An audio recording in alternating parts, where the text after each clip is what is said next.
Do you think charm and charisma, selling yourself today, is important for DeSantis to be able to win it? Or do you think America's going to be okay to say, no, we just want a guy that's going to get the job done. We don't care if a guy wants to go out there and shake hands, biz dev, do any of that stuff. Do you think that's necessary or no? Americans are visual. Americans want folks to someone that they like. Look, go back in the televised debate between Nixon and Kennedy.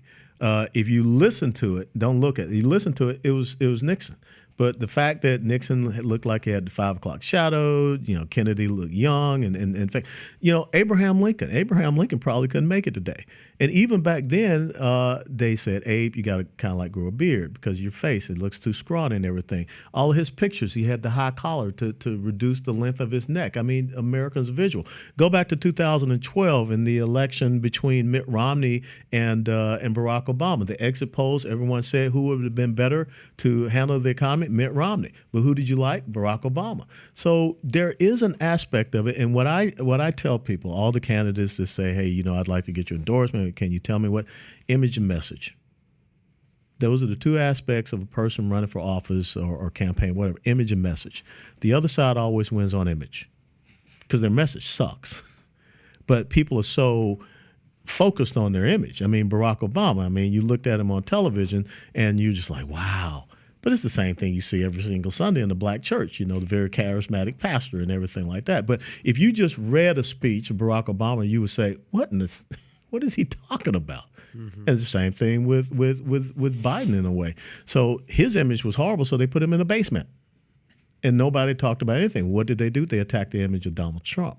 So, yes, you got to go and look at the charismatic aspect of leadership, but I wrote this down because I knew you were going to come to that. Leadership is about what the Army taught me, 5 C's. The first C is courage. People want to see a courageous person. They want to see a courageous leader. The second C is competence. Because as you know, no one follows a dummy into a firefight. So they want to know they have a competent leader. The next C is commitment. A commitment to a core set of principles and values.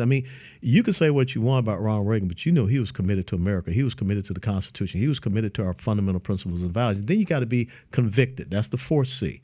Because even when the winds blow, the polls say this, whatever, you got to stay true north. Leaders stay true north. They're committed to something and they're convicted to it. And then the last thing is character. Doing what is right when no one's watching. That's what I taught soldiers. That's what I taught my daughters. 5 C's. Courage, competence, commitment, conviction, and character.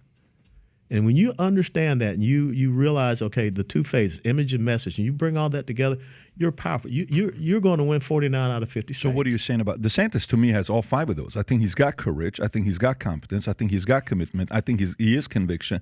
He's got conviction. I think he's a man of character. I think he's got those things. But this is a difference. I want to show you this. This is Dr. Albert Mehrabian's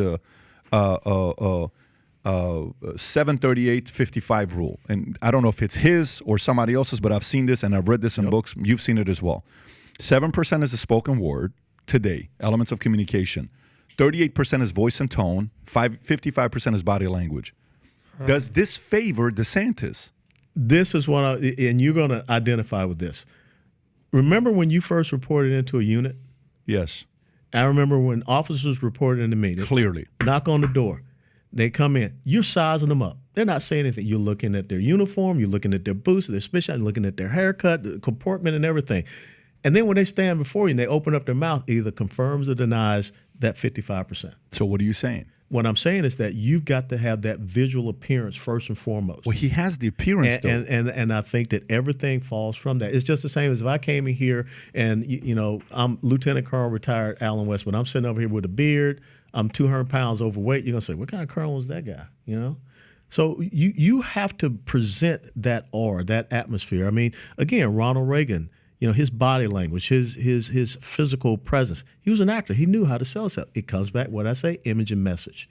And you've got to win the image battle really before you get to the message battle, which is what you're saying. So again, I want to go back to it. Does he have the complete package to win on the big stage with the camera on him, 24/7, having to show some charm, some charisma, some vulnerability, likability instead of just what he does? Yes, I absolutely believe he does. And what's even better, you know what his greatest asset is? Results. His wife. who was in the media. And so she will make sure he knows how to do, bring that all together. That's DeSantis' wife, you're saying? Yeah. That's his great. And some people said it wasn't a good look, the way he did media. And I'll go to Nathan Kelly. But I know I saw the man, but he's got to learn that. I mean, is that enough to learn in a year? He ain't got that much time, because before he announces it, there's a difference between going against the Christ. I think the last time he had a real battle was Gillum more than it was Chris, right? So, you remember when Rick Perry came out? I remember Rick Perry. This guy's going to be the president. He's going to be president. The three agencies. Oops. Yeah. And you're like, man, this guy's done. And he was on fire going to California. Yep. If you're sick and tired of regulation, come to Texas. We'll know how to take care of him. Like, I'm going to Texas. I went and met with him. We're at a Texas Rangers game. Like, this guy's freaking amazing. The charm, the charisma. This guy could be a president one day. Boom. Doesn't happen because of that. So there's a difference between big stage and I agree. So this is the part where there are a lot of people that want this guy to do it. There are a lot of people that want this guy to pull it off. There's a lot that want, but in business and in leadership, there's a difference between wanting a guy because you like him so much and it actually happening. And it ends up being another guy that maybe you don't like that much. Sometimes that's confusing, this game of leadership. Well, yes, but I will tell you that if you make a mistake, but people feel it was an honest mistake, and you own it, the American people are forgiving. But if you make a mistake and you're arrogant about it, they're not going to be so forgiving. And that's part of this. I don't think people are looking for that perfect person. I don't think that perfect candidate exists. That's not what I'm saying, though, because I think because I actually think if we are looking for more the perfect person, he is more perfect than Trump is perfect. Trump has 100 times more imperfections than this guy does. We can name different girls and we can go through the imperfection list, right? So a lot of people could say Trump is more imperfect and he's perfect the other way around. So, but to me, I'm not coming from policy. I'm not coming from, there's a whole different criticism to say this guy's more the establishment than Trump is. And while we're going through a season like this, where you're talking about China, Iran, Russia, Saudi, Yuan, Ukraine, Russia, when, what's going on there, Afghanistan, Taliban, everybody's attacking us internally, the swamp.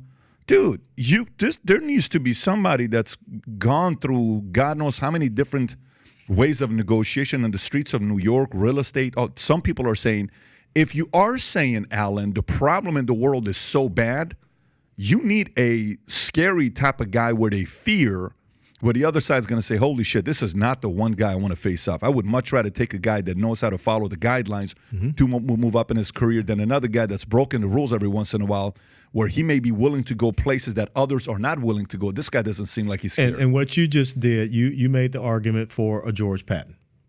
George Patton had all kind of flaws. Eisenhower, Patton drove Eisenhower crazy. But Patton understood one thing: George Patton won, and he knew that he needed him. Maybe sometime he had to put him in timeout, like what you saw after the little soldier slapping incident. But he knew he had to bring him off the sidelines and get him back into the fight. So you've read the book Lincoln on Leadership by Donald D. Phillips. I think it's Donald Phillips, and chapter 11 where he says, "Search until you find your Grant," and he has this guy named McClellan. You know who McClellan is? McClellan. So, yeah, absolutely. Phenomenal, right? But he was a trainer. Yeah. He was a thinker, but he was a trainer. He wasn't a doer. He wasn't a field general. And then he gets this guy, never reports anything back, never tells him what's going on. He can't find where Grant is. He's hearing about Grant's drinking. He's doing this, he's doing that. But at the end of the day, he wins. He freaking wins. Becomes one of the worst presidents we've had. He was not necessarily the best president, two-term president, but he was a great exchange leg for Lincoln. Hey, you do your part. You win the war. You make us look good. You be the president. It kind of worked out for him. Yeah. But to me, I'm wondering if we have a situation here like that. I may be wrong. At the end of the day, anything is better than what we have today. Correct. Anything is better than what we have today. Bill Maher the other day called Trump. He says, I think Trump is the greatest politician of all time. He says, and I don't even think he knows that he's the greatest politician of all time. I don't even think he knows that he knows what he's doing, but he's the greatest politician of all time. He said this on the show last week. So there is gamesmanship here, Alan. This is a dark world. So for me, if you're going to call a guy to be your captain, you have to make sure that captain knows the dirty side. When I ran a small office and I was an agent selling insurance, Nobody cared about me. Patrick's a nice guy.